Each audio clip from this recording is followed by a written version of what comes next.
temas que me interesan. Junto a Fernando Paulsen. La clave me escucha. ¿Cómo están? Bienvenidos a otra semana con Combinación Clave. Estamos ya conectados con nuestro primer entrevistado. Él es el jefe del Departamento de Extranjería y Migración, Álvaro Belolio. Álvaro, ¿cómo está usted? Muy buenos días, Fernando. Muchas gracias por la invitación para hablar de estos temas. Perfecto.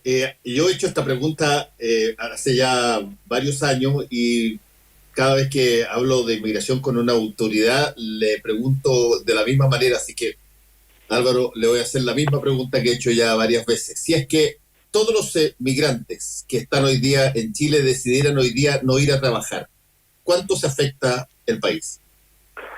En general, hay que entender que con 1,5 millones de migrantes, donde por ejemplo la segunda comuna con más migrantes de Chile, Las Condes, eso afectaría transversalmente a toda la economía y toda la sociedad. En general se tiende rápidamente a encasillar al migrante como aquel que ha llegado los últimos 2 años, el más vulnerable, el que trabaja en trabajos esporádicos. Pero la verdad es que ellos están presentes en todas las áreas, en el comercio, en los servicios, en la gastroindustria, en el fútbol, en regiones también. En general, por ejemplo, hay ya 4 regiones que más del 10% de su población es migrante. Por lo tanto, yo creo que un Chile sin migración sería inimaginable y no sé si la sociedad aguantaría. Sí, hoy día, por ejemplo, uno ve algo que probablemente no reparaba tanto antes, pero todo el servicio, o buena parte del servicio de delivery, por ejemplo, depende grandemente en migrantes y con una pandemia que ha generado la obligación de estar en sus casas en cuarentena y muchas personas que no pueden salir a comprar sus cosas, se ha transformado también en otra dependencia directa de la migración. En general, las aplicaciones de última milla, o sea, lo que es efectivamente lo de las motos, los que llevan a la gente, dado que tienen bastante flexibilidad, son una de las más apetecidas por los migrantes cuando recién llegan, de una forma relativamente sencilla de obtener fondos, mientras justamente tramitan sus visas, tramitan la convalidación de sus estudios y otros. Efectivamente, según datos preliminares, hay que profundizarlo, más de 30.000 ciudadanos venezolanos y colombianos trabajaban en estas aplicaciones hace algunos meses. Por lo tanto, efectivamente, ellos son el motor o el corazón de gran parte de estas aplicaciones. Ahora bien, la otra pregunta es ¿qué estamos haciendo nosotros como país para recibir o facilitar la integración de estos extranjeros que a veces tienen algunas profesiones? Y un caso súper concreto.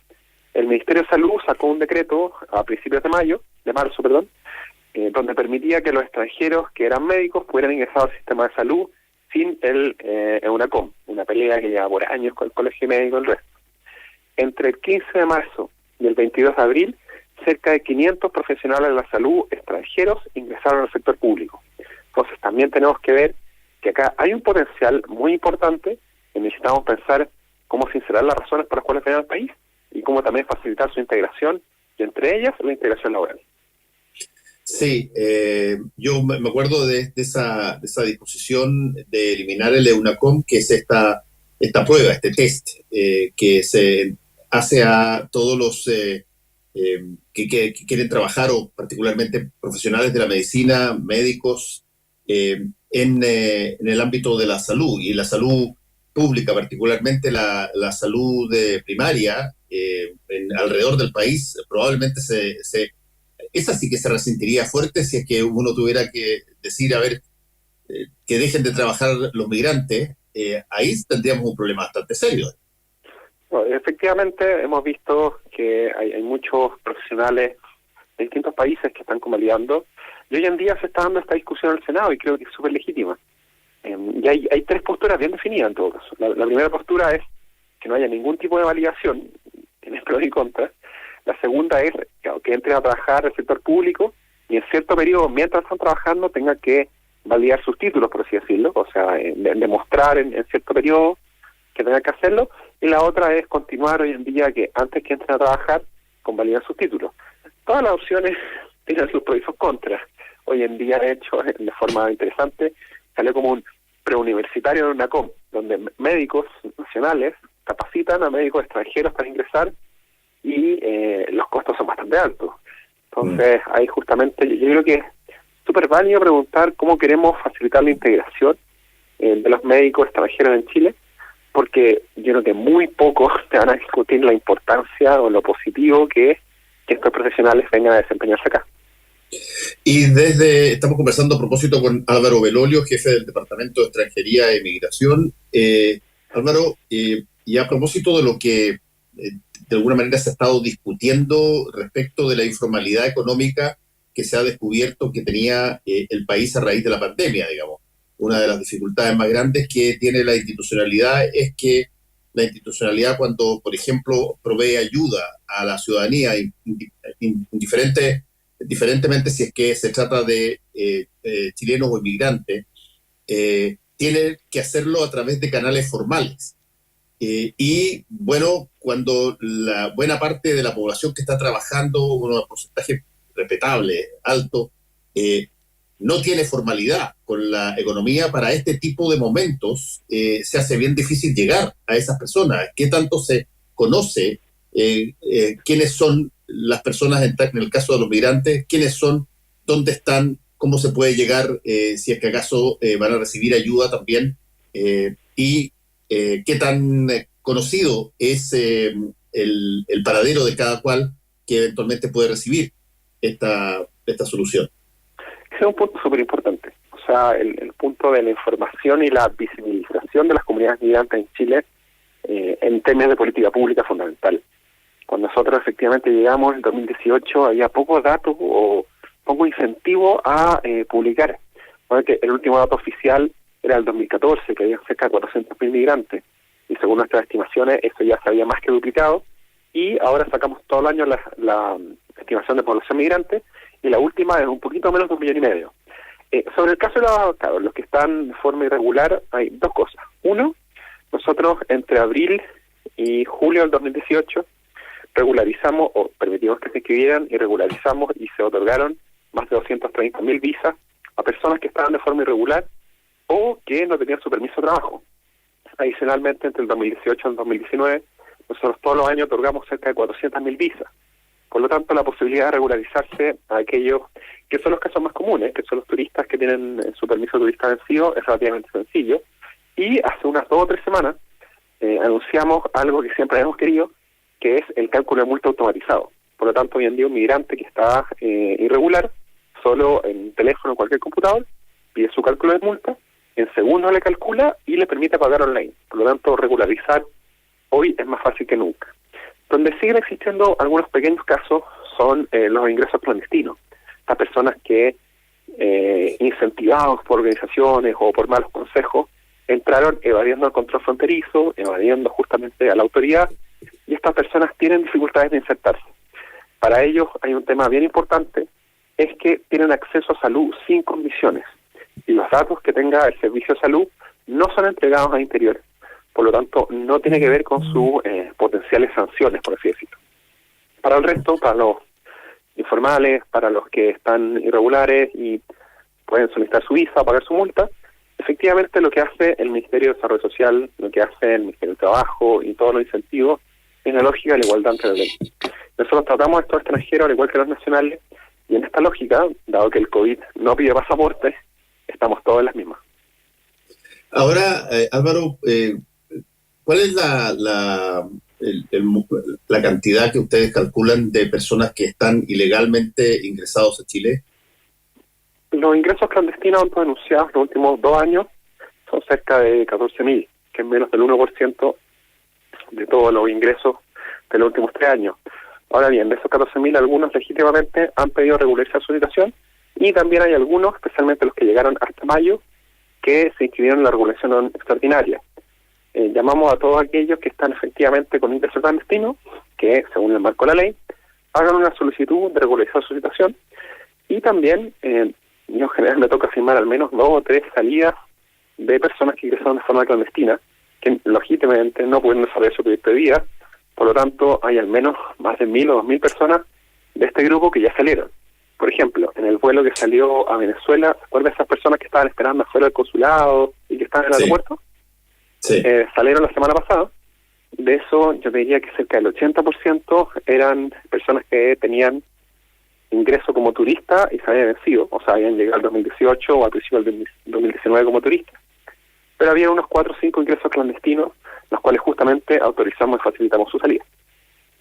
Ahora, ¿cuál es la razón, Álvaro Belolio, las principales razones por las cuales alguien ingresa clandestinamente a Chile teniendo, como usted dice, bastante posibilidades de encontrar un ingreso no ilegal? ¿Cuál es la razón por la que siguen ingresando ilegalmente a Chile? Nosotros hemos visto varias de las preguntas, las razones por las cuales justifican esto. En general son 3. Una, a través de organizaciones o de personas que fueron malintencionadas, les dicen, no te preocupes, yo te simplifico el trámite, sígueme, y cruzan por las vías del tren, por otras condiciones. Esa es la práctica que se llama el tráfico de personas. Ahí nosotros vamos a ser implacables para tratar de detener a esas personas que de forma malintencionada tratan de aprovecharse de la vulnerabilidad de estas personas para cruzarlo.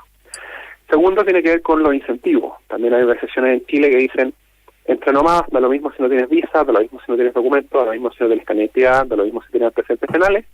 En Chile tú puedes entrar y trabajar sin visa y sin RUT. Y la verdad es que nosotros como chilenos damos por sentado tener el RUT. Nos piden RUT para ir a los edificios, para echar benzina en las casas comerciales, y todos nosotros lo entregamos y nadie se lo cuestiona. Pero para un migrante estar en Chile sin RUT es muy difícil, porque te limita el acceso al mercado laboral, es donde más se generan estos abusos en materia de vivienda. Entonces, en esas condiciones nosotros no recomendamos a ingresar de forma clandestina, recomendamos justamente que busquen canales de regularización. Con la ley actual existen, con la nueva ley hay una posibilidad, y esperamos que los que legítimamente quieran entrar sinceren sus opciones, porque llegar a Chile con visa y con RUT te cambia la perspectiva de integración de forma importante. Tenemos nosotros, Álvaro Belolio, tenemos zonas que son mucho más permeables y que de hecho hay zonas históricamente, por ejemplo, en el norte del país y en el sur, extremo sur del país, donde el flujo de migración tiene que ver con un montón de cosas. Lo que en algún momento dado era conocida como la zona franca La Sofri de Iquique, por ejemplo, era un intercambio generalizado de gente que pasaba de Bolivia, Perú, Chile. Esos flujos constantes que se mantienen por razones comerciales en términos internacionales, ¿siguen dándose hoy día? En general hay dos cosas. Hay algunos tratados que se llaman de zona fronteriza, que le permiten facilitar el flujo, y sea en Tacna, en Pisiga, con ciertas partes, con Tarapacá también, en otras condiciones. También en el sur está un grupo importante de estos argentinos que viven en Chile, pero van y vuelven ambos constantemente buscando mejores oportunidades. Sobre el tema, claro, los ingresos clandestinos no son probablemente tal, pero sí la nueva ley trata de buscar los incentivos para regularizar a las personas. Por ejemplo, un tema que yo encuentro súper importante, que los trabajadores de temporada tengan un carnet de identidad. Especialmente esta visa puede ser de múltiples entradas, no tiene por qué estar 1 año, 2 años, cosas del estilo. Pero imagínate cómo mejora el respeto a los derechos laborales de los trabajadores temporeros si ellos entran y tienen un RUT, tienen una cuenta RUT, si pueden justamente acudir a la dirección del trabajo ante cualquier opción de abuso, y eso es bien importante. Y viendo justamente los casos, las principales expulsiones, yo diría que un número importante, o sea, más del 50% de todas las expulsiones son personas que efectivamente entraron de forma clandestina a traficar drogas. Entonces, en esos casos es importante, y un poco lo que nos manda la ley, de ejecutar y mandatoriar estas condiciones. Pero yo creo que las personas que entran de forma clandestina con estos oficios no buscan una residencia, buscan justamente hacer justamente el traslado e irse. Sí, y ahí la pregunta que cabe es ¿qué tanto el flujo migratorio al ser, digamos, un incentivo, como usted estaba diciendo, un incentivo de mano de obra más barata para los empresarios, por ejemplo, agrícolas, para las industrias que trabajan en torno a mucha necesidad de mano de obra temporal, ¿qué tanto tiran los ingresos a la baja en el país? Ese punto es súper importante y estoy muy de acuerdo. O sea, ¿Cuál es el problema? Hay un problema de incentivo importante, porque la ley actual es del año 75. Entonces, las multas para trabajadores irregulares por parte de los empleadores casi que se pagan en escudos, o sea, es una vergüenza. No está adecuado ahora a la realidad actual. Entonces, el incentivo justamente a contratar de una persona de forma irregular y de esta forma no pagar cotizaciones, no pagar justamente otros ingresos, es alta. O sea, uno se ahorra todos los cargos de servicios sociales, que son obligatorios para todos los trabajadores, porque estas personas no tienen visa y no tienen cédula de identidad. Desde mi perspectiva, eso es inaceptable. O sea, ¿por qué funciona en general algunos de los modelos europeos con respecto a la migración que desincentiva la migración irregular? Porque los castigos para los empleadores que contratan a estas personas son draconianos. Y en la ley justamente se han aumentado considerablemente estas penas. Pero no falta solo con la pena, también tiene que ver con la lógica de la fiscalización. Y ahí, por ejemplo, cualquier persona que denuncie estas condiciones, él no es sujeto a multa, pero nosotros tenemos que terminar con estos abusos laborales. O sea, eso sería inaceptable. Y por eso también hemos sido muy críticos de la propuesta que presentaron algunos grupos, especialmente el Frente Amplio, Senado Navarro y otros, que ellos llaman a una regularización automática a los 2 años a las personas que ingresan de forma clandestina y tienen un contrato de trabajo. Mi punto ahí es, imagínate el poder que tú le das al empleador a los 20 meses, que al pobre tipo le faltan 4 meses para regularizar su situación de forma automática. Él perfectamente podría decir, oye, ¿sabes qué? No voy a pagar más. Oye, págame tú, porque te quedan pocos meses para regularizar y si no, voy a ver o te voy a acusar que estás de forma clandestina en Chile. Entonces, esas disparidades o esos abusos hay que terminarlos. Y no es un agravante para ese empleador el que se constate que esa persona estuvo trabajando con él o ella durante 20 meses y por lo tanto que se vea el garlito, la burla de lo que realmente está haciendo. Claro, efectivamente en la ley se hizo por tramos, por cantidad y por repetición. O sea, no es lo mismo una vez que 10 veces. Pero sí. Yo me acuerdo, yo recordaba este caso de un empresario que tenía unos ciudadanos paraguayos trabajando en un galpón, así les quitó los pasaportes, sin zapatos, así terrible. El tipo llegó y dijo, ¿no? Exactamente. Y dijo, es que son turistas, es que eso no puede ser. O sea, y al final, ¿cuál fue la sanción real que tuvo esta persona? Fue prácticamente nula. Entonces, y todo lo que, entre comillas, se ahorró por no pagar derechos laborales, es mucho mayor a, efectivamente, cualquier sanción que tuvo asociada. Y entonces, los incentivos que nosotros ponemos no pueden permitir justamente ni los ingresos clandestinos, pero tampoco la contratación de personas de forma clandestina, porque eso terminan muchas veces abusando de ellos laboralmente y en condiciones de habitabilidad, especialmente de vivienda, muy precario. ¿Y cuál es la solución alternativa, Álvaro Belolio? Porque de alguna manera llega el trabajador inmigrante, el empleador le da la oportunidad de regularizar sus cosas, pero simultáneamente le da trabajo. ¿Cuáles son los plazos razonables ahí para que una persona pueda generar un sustento estando en Chile, pero que no se dilate su regularización de visa? Es que acá el punto clave es justamente donde tú pones los lugares para acceder al visado. Porque ahora en la nueva ley, por ejemplo, se crea un visado de búsqueda de oportunidades laborales que no están sujetos a contrato, que me parece razonable. Pero, por ejemplo, y esto está un poco conversado en la política migratoria, poner centros de visado para trabajadores temporeros en Tacna y en Pisiga. Entonces, justamente, en los principales ingresos, que haya un sistema, un centro de visado, coordinado justamente con los gobiernos regionales, coordinado con el gobierno central, coordinado con la Asociación de Funcionarios de la zona, que permita justamente una entrega de estos procesos, que es un poco lo que hace Canadá. Canadá se demora 6 semanas, a nosotros nos gustaría ser así de eficiente. Y efectivamente la nueva ley también da cierta flexibilidad para el cambio de categoría migratoria para personas que vienen por reunificación familiar, por definición de la política migratoria, que eso está bastante amplio, si así lo ve el caso del subsecretario, que en general ve casos humanitarios y del estilo. Pero el cambio tiene que ver con el incentivo y con las razones que el extranjero entre con carnet de identidad y con visa. ¿Y dónde se entrega ese carnet de identidad, esa visa? Esa es la pregunta. Desde mi perspectiva, esta es una opinión, realmente no va a depender solo de mí, poner centros de visado a nivel de frontera o generar incentivos o anticiparse un poco los flujos para estos trabajadores temporeros va a ser clave. Porque lamentablemente en Chile aún seguimos excesivamente dependientes del RUT y si les damos ruta a estos migrantes, su calidad de vida va a mejorar considerablemente. Estamos conversando con el jefe del Departamento de Extranjería y Migración, Álvaro Belolio.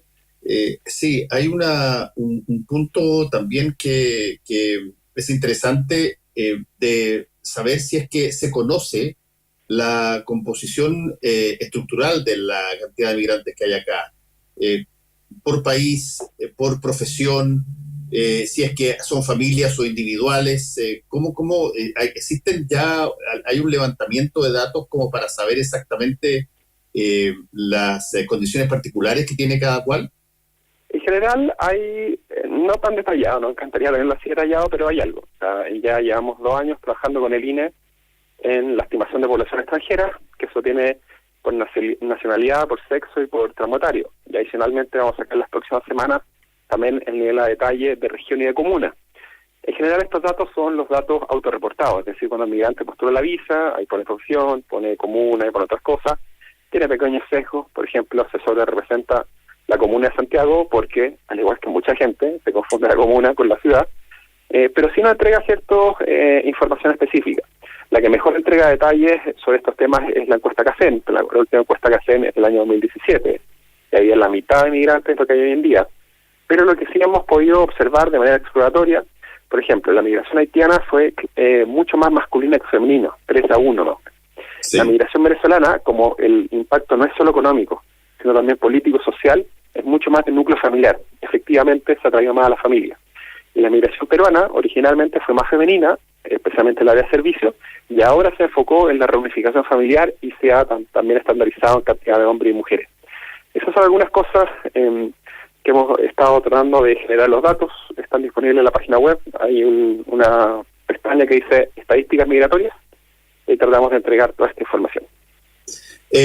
Álvaro, hay un punto que siempre es odioso en general, porque pasa en casi todos los países, pero que por darse como ser una realidad hay que tomarlo en cuenta. Cuando pasan cosas como la pandemia, cuando hay situaciones que generan incertidumbre y temor, una de las formas más rápidas y automáticas de buscar un chivo expiatorio por lo que pasa es echarle la culpa a aquel extraño, a aquel que acaba de llegar, a aquel que es distinto a uno. ¿Qué tanto ha habido ese tipo de resentimiento, descarga contra el migrante en todo lo que va ocurrido desde la pandemia? Yo creo que efectivamente, por ejemplo, nosotros me llegaron varias cartas de reclamo de organizaciones cuando pasó esto con los matinales en este sitio en Quilicura. La necesidad de mostrar la dirección era totalmente innecesario, porque al tener la dirección, y lo mostraron varias veces, fueron y le tiraron piedra. Y eso efectivamente yo creo que tiene que ver más con la lógica de la falta de redes o de cohesión que existe en muchas ciudades en Chile, más allá del tema de nacionalidad. Yo creo que en general, claro, los discursos, los que creen que los flujos migratorios son altos, es un porcentaje importante de la población, se entiende porque durante mucho tiempo prácticamente no hubo restricción en la migración. Pero yo creo que los flujos un poquito más, o las críticas más xenofóbicas, no van a venir ahora, van a venir en 6 meses más, cuando se termine la pandemia, cuando venga la recuperación económica y cuando tengamos una tasa de desempleo tan alta que esto va a afectar a nacionales y extranjeros. De ahí la desconfianza llega justamente en no conocer al otro. Y ahí, por eso ha sido tan importante los procesos de regularización y por eso también nosotros hemos sido tan enfáticos en decir que en la nueva legislación, que las propuestas del Frente Amplio, que las propuestas del Jesuita, esto de prácticamente una migración sin restricciones, con este incentivo a que ingresen clandestinos y regularizar los 2 años, va a generar graves problemas de cohesión, porque esta gente tenga identidad, trabajando irregulares, y además justamente que el nacional los vea con malos ojos en estas condiciones, va a ser muy difícil. Por eso planteamos, y tiene que haber una política migratoria integral, que no solo vea el tema de entradas y salidas, que es importante, que vea el tema de identidad, que es el mínimo, pero qué pasa en la migración en perspectiva de mujer y equidad de género, cultura, trabajo, salud, vivienda, emprendimiento. O sea, se necesita una mirada un poquito más global. Y también algo que a mí me gustaría personalmente mucho, pero es muy difícil, una mirada con perspectiva de desarrollo regional. ¿Qué oportunidades nosotros podemos entregar a los migrantes fuera de la región metropolitana para que desarrollen sus proyectos de vida? Porque las migraciones históricas en Chile desarrollaron muchas las regiones. Mi bisabuelo llegó a Concepción, se bajó y puso un almacén donde vendía salsa tomate. ¿Y cuántos casos así conocemos donde los migrantes desarrollaron la comunidad italiana en Valparaíso, en Concepción, la alemana en el sur, la croata en los extremos, en Arica, en Punta Arenas. O sea, hay una posibilidad importante de generar incentivos y mostrar los proyectos de vida para que puedan aportar, y un migrante calificado, un migrante desarrollando su proyecto de vida en regiones, ayuda también a toda su comunidad.